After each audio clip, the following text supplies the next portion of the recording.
अस्सलामुअलैकुम दोस्तों अगर आप देखना चाहते हैं कि आपकी कॉल को कौन सुनता है और आपकी कॉल किसको फॉरवर्ड होती है, तो अगर आप ये चेक करना चाहते हैं इस वीडियो को आपने लाजमी देखना है और हमारी वीडियो को लाइक करना है और स्नैक वीडियो पे हमें फॉलो करना है।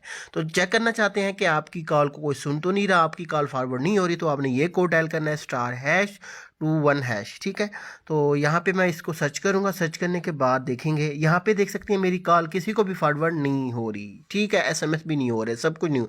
अगर आपके यहाँ पे आ जाता है फॉरवर्ड, तो आपने क्या करना है मैं अभी आपको बता देता हूँ, आपको कोड बताता हूँ मैं।